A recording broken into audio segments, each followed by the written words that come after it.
fairly at the same time, and we can criticize. I can criticize things that I don't like about the Palestinian, how it's run. I've criticized the PA, I've criticized Hamas, I've criticized a lot of things. Honestly think if you have any criticism against the resistance or anything, that should just be what. No, not that. I don't. So that's the thing. I don't criticize the resistance, and he doesn't get this. I don't criticize what Hamas is doing. Okay? Do I ideologically align with the Hamas? If you ask most Palestinians on here, they're going to tell you no, we don't. But yet we still support Hamas. So it's not a yes or no. You can't. We can. Decide for ourselves. I'm not speaking to you, Wednesday, or meaning I'm not addressing this to you. I'm saying we can decide for ourselves, just like anyone else. We don't have to take everything or nothing. We can decide. We support this and we don't support that. This is just. This is unjust. We can do that for ourselves. What I will not do is say, So this is an agreement that Daniel and I, had. I love. Shush. Because your boy, Daniel was trying to take charge of Edward when he's a married man. That's crazy to me. So here's what Caleb missed. Caleb was in the room, and he's like, Edward, Daniel is saying, he's saying that he wants to have a conversation about both Palestine and Israel. And Daniel's like, yes, that's exactly what I'm saying. And I'm like, Caleb, no, that's the opposite of what he's saying. He's literally just saying this now because you're here. Literally. It was ridiculous. So, Caleb, you could like Daniel, which is fine, but, recognize that what he was, and if you just think about it, if he's saying, we should criticize both equally, Israel and Palestine, put blame where blame is due, why would I disagree with that for Israel, Palestine, or anything in the world? I wouldn't. Daniel, that's not his position. He says, don't criticize Israel. We should only talk about Palestine. Why would you bring up Israel? That's what he said. And then when you came in, he changed his tune. That's what happened. And that's what Daniel does.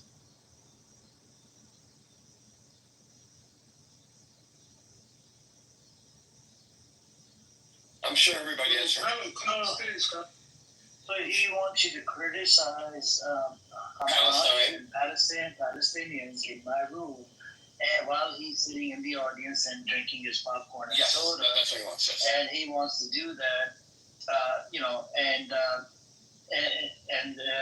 what about him coming up and criticizing the Zionist entity, the state, condemning the idea, condemning the amount of babies that they've killed, condemning the starvation, condemning how they're not allowing them back into Israel from the UN resolution, the right of return, and a lot of this other shit that's coming out. The famine, these famine levels at number 5, and the amount of babies and whatnot, how they've starved, how you can see the bones and whatnot. He's not going to condemn any of this shit, but he expects you to. This is what he expects. So this is, like I said, he changed the agreement in the middle to include this part. So I'm supposed to say to you now, well, Amir, we can't talk about Israel when it comes to starvation or the famine in Gaza. Why would you bring Israel into it? We're talking about Gaza. And the people, don't you care about the Palestinians in Gaza? But you're always bringing up Israel. Don't bring up Israel. Let's focus on Gaza. That's what he expects me to say. And as for why he won't come up, he thinks he's better than you. Hey, that's what I said.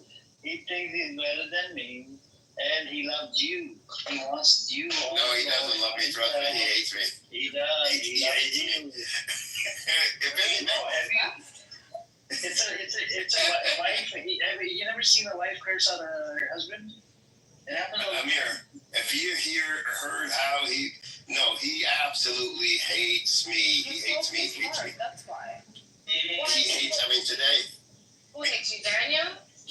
Daniel hates me. No, it's a love line. It's a love and hate. line between love and hate. Oh my God. Thin line. This time, Yes, buddy. hey, yo, Edward, Yes. that's like Wednesday. You know, Wednesday acts like she hates me, but she loves me. Yeah. Before you forget it, Yeah, don't Do get you know what? Do you know what Ruben Chick asked me today in my room? He asked me, Ruben Chick. Yeah, what do you ask you? He said, do I think that men and women in the Gaza Strip who have sex and have a baby are child abusers for bringing a child into this situation? That's what he had the cheek to ask me. Yeah, Black Rabbi brought that up the other day. He wasn't there too. These owls came in. I just. So you should mention the Warsaw Ghetto and whatnot. I think they were producing babies as well. Yes, Yeah, you should. Yeah, you should mention that as well. Though. At the Warsaw Ghetto, right? That age they were. Yeah, producing Warsaw children. Ghetto, and in the entire World War II, there were 6 million kids that were born. Yeah, also Stalingrad, that whole massacre, that whole siege, everything. Yeah, the children were being born left and right. Which there. massacres, Edward?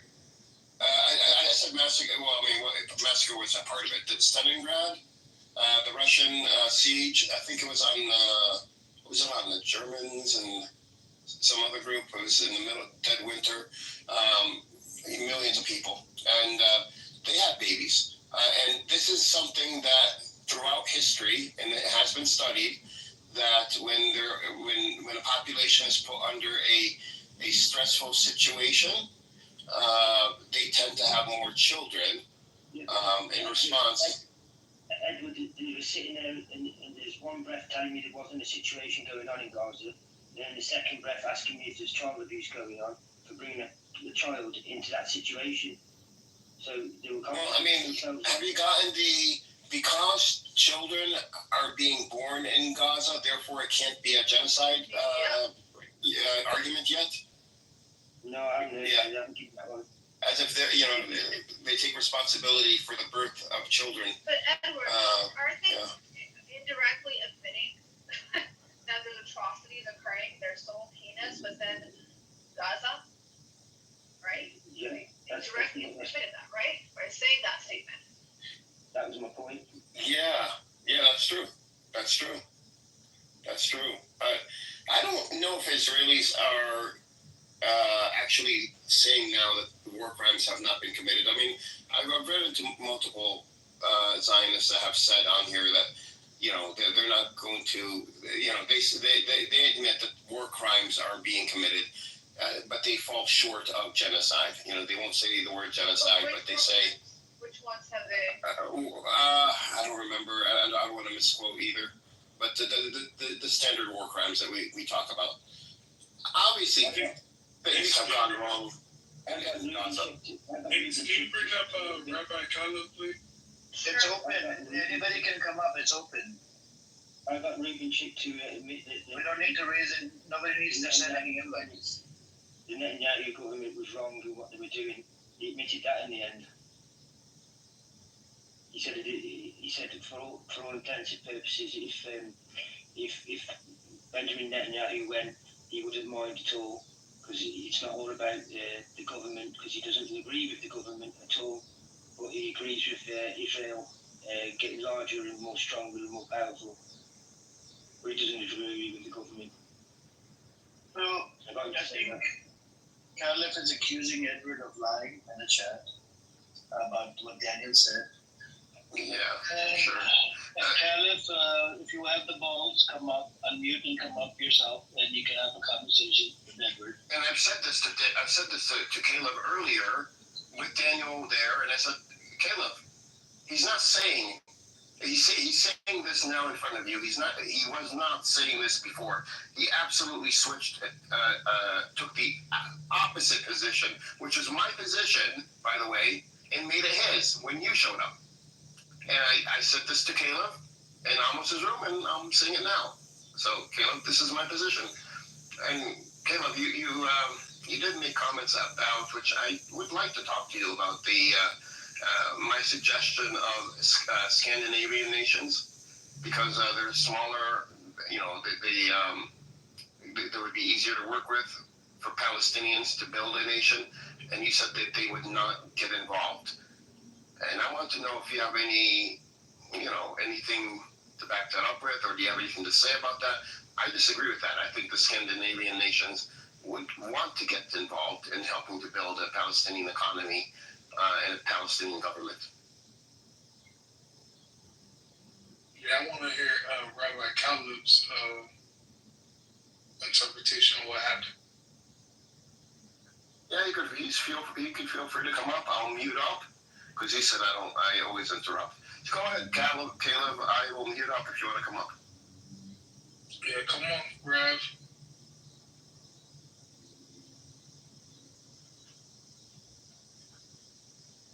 Yep. Anyways, I think there's no point. He's not going to come up. I think they're all scared of me for some reason, right? Daniel doesn't come up. So this is what Daniel said, that he's better than me. Is that what he said, Edward? He said, I asked him, why don't you come on stage? He said, when you go to the zoo, you don't go into the cages. You watch the animals from the outside. He said the same thing. He was in the chat yesterday or yesterday. Saying to me, the exact same words he said to me. Did he come into your room, Scotty? Yeah, he hasn't been back in since that one time. That one time he said to me that's why he doesn't come on stage here. But no, he's not been back into the room since. And I asked him why he comes in the audience, and he also said that, for research. And I said he needs to find a better library than if, he could only do his academic research in his Zoom. I don't know, he comes in to keep an eye on me. Edward, he comes in here to keep an eye on me, on the terrorists. I think he loves us. I think he loves us and misses. If we weren't here, he'd miss us all, each and every one of us.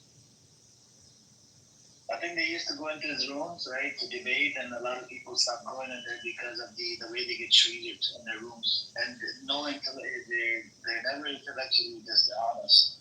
Majority of them are intellectually dishonest. And they don't want to concede to the point. Any article you give them, they would be like, no, it doesn't say that. Interpretation is different. Like, bro, what are you on about? I said that twice today, and I thought I was turning into you and me. Intellectually dishonest. Scotty, what do we do?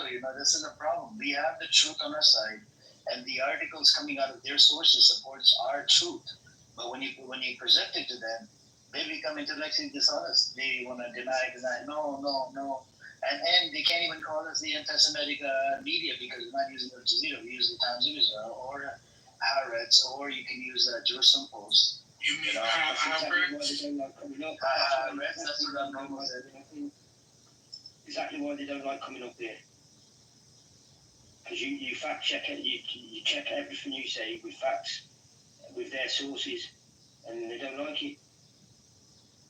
Which is why I've got another page that's open on another phone with all the links that you put up, all of them, and any more that I get. I'm just collecting as much as I can, so I can rebut everything they say.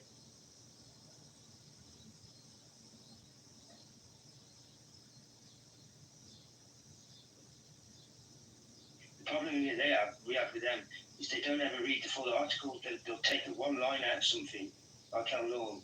They'll take one line out of it, not read the rest, and they've got to read the whole thing to take the context and the whole article in, rather than just one line, to jump on it, make themselves look rather foolish doing that. Oh my God, Caleb. If you're going to call me a liar, at least say I'm a consistent liar. And this is what I said to you in the room earlier, and this is what I'm saying now in the room. Exactly what I said. And tell everybody, Caleb, isn't this exactly what I told you in the room? And didn't Daniel run away? He ran down in the audience in Amos' room because of me. And he was a mod. He ran down in the audience after confronting him about his, what do you call that when you all of a sudden take the opposite position just to win? There's a name for that. But that's exactly what he did. Turn go eagle. And it's kind of so Caleb said I'm dumb. Caleb, if I was dumb, I don't think you'd be coming into the space. Eagle said this as well. Eagle said, I told him, why don't you go into Amo's room or other room? You know what Eagle said? He usually left his brother. He said, in their room, his majority is bullshit.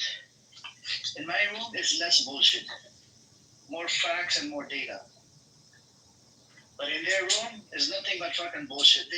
And this is why you're... Oh, Edward, he's calling you. He's saying that you're smarter than this.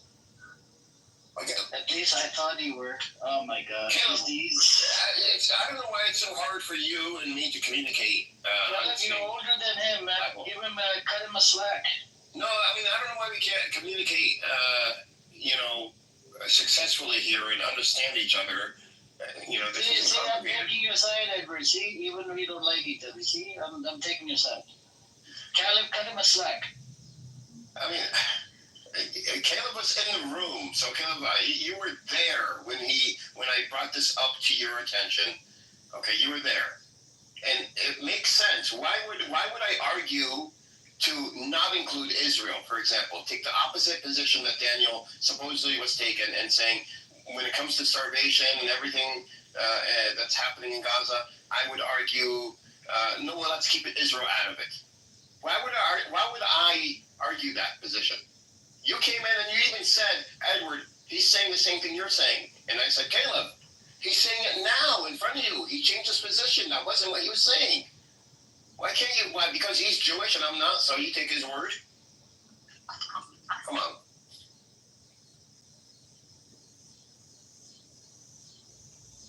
How is he Jewish? How is Daniel Jewish? By association, I don't know how they do it. From his mom? I don't know. Yeah, I don't know. I'm assuming he's not a convert. So mom was Jewish, and he was born into a Jewish family. No, but he's an atheist, by the way. And he lives in Germany, right? Homeland to the Nazis, right? He supports the Nazism. And he speaks the Nazi language, German. So I don't know, man. Don't know. Daniel was born Jewish, dumb. How do we know that he was Jewish? He denies the word of God. Again, I'm going to go back to your fucking argument. Ethno-religion. It's connected to the religion. If you deny the word of God, it takes you out of the fucking whole religion, man. Just calm down. This is a part of the show when Amir gets even stupider. Okay, no problem, Caleb. Okay, young man. You were an idiot before, you still are a dumbass. And you're a baby killer as well, just like the rest of the Zionists. The leftists are the most demonic, deviant, and psychotic, dangerous piece of shit, just like we have Democrats in America. They can't be blunt about everything, right? Wait, who just said that?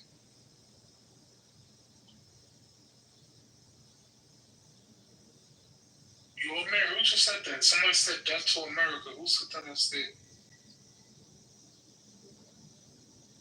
No one said that. Nobody said that. Oh, okay. I was just making sure, man, because we don't allow anti-Americans.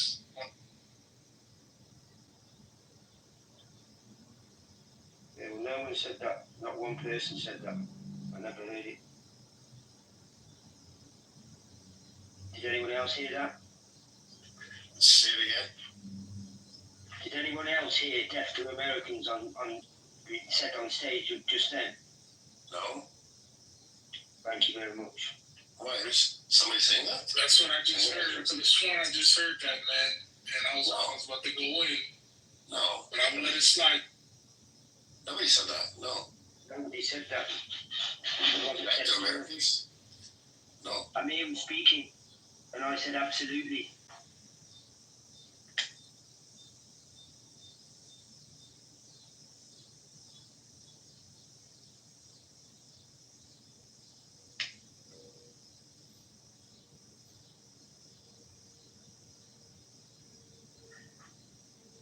I'm going to ask GPT-5, Caleb, about my idea of having the Scandinavian nations help with building Palestine, and if they would be receptive to this. Let's see what it says. ALM. Let's see.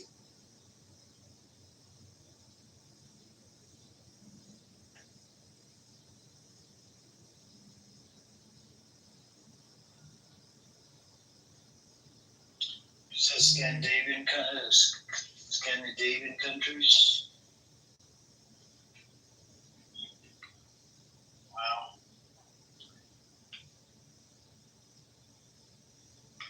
This is part of the show in the biggest unit. That's funny. I'm not gonna lie. That is funny. He gets triggered and pissed off. Anyways, going back to the news and whatnot.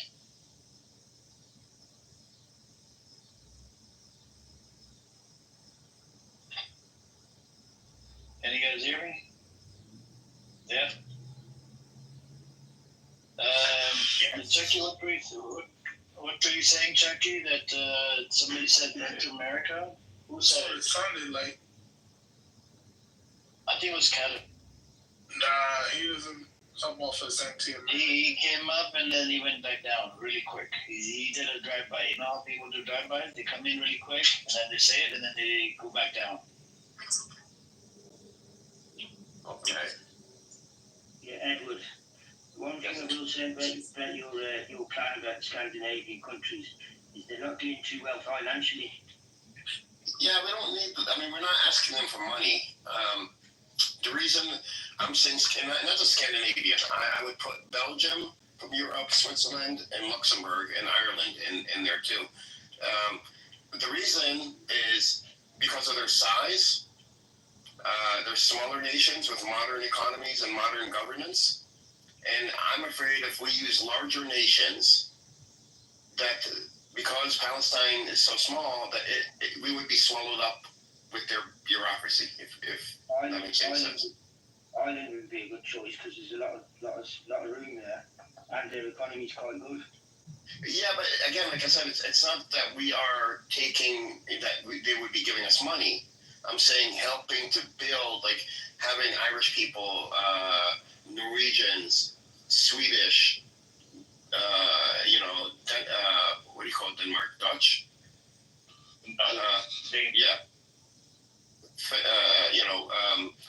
People from Luxembourg, Belgium, Switzerland, all coming in and contributing their expertise to building the nation, not paying for it, but helping to build and keeping Palestinians accountable to the rest of the world. Well, who will pay for it then? Somebody has to pay. Arab countries will pay. They have money, the Gulf nations. They would gladly pay to get the situation over and done with. The money isn't the issue, honestly, which is surprising. You would think that it would be, but it isn't. It's building a nation. It's no matter how much money you have, if you have to have the expertise to build the nation. Yes, Sweden, Finland, they're the ones that economies are struggling at the minute. Yeah, but it's not just their. We're not looking to take from them. What we're wanting is their expertise in how they govern. And also, I don't think you would like the cold. Huh? The cold there, I'm just saying the cold. Well, no, wait, we're not taking Palestine and going there. What are you thinking? No, I'm saying if they're, if Palestine is able to build a nation, we would bring them into Palestine. Using their politicians, you mean? Not politicians, they're experts. They're the people that they're auditors. They're political. I don't know political science. Go ahead. Edward, did you read this article, the Axios, fully, completely? Did you have ChatGPT to summarize it for you? What article? Axios, yeah. I read it. Why? Did you read all of it, or just some of it? I believe I read all of it. What part are you referring to? I'm referring to Trump. He said America hates to be the only nation to be, Yes. part of the. Now he wants other nations to step in, like Europe and the Middle East countries. But the biggest issue is who did the genocide. I know. That's a good point. I mean, that's so Israel, wants everyone else to pay, which, and that's exactly what's going to happen. Is everyone else will be paying, not Israel, and that's, life isn't fair. If Palestinians did this kind of thing, it would be Palestinians that would be paying for it.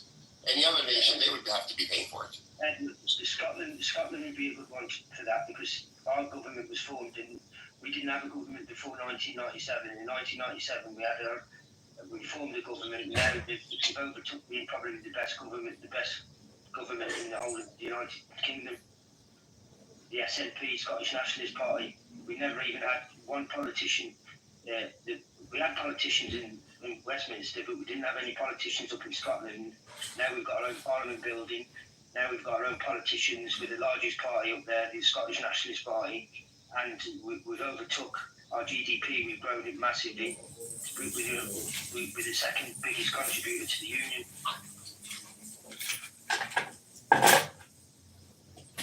Say again. It's a tiny country. I mean, Scotland. I don't think they can, take on the project of Gaza. No, I'm just saying politicians for expertise and how to start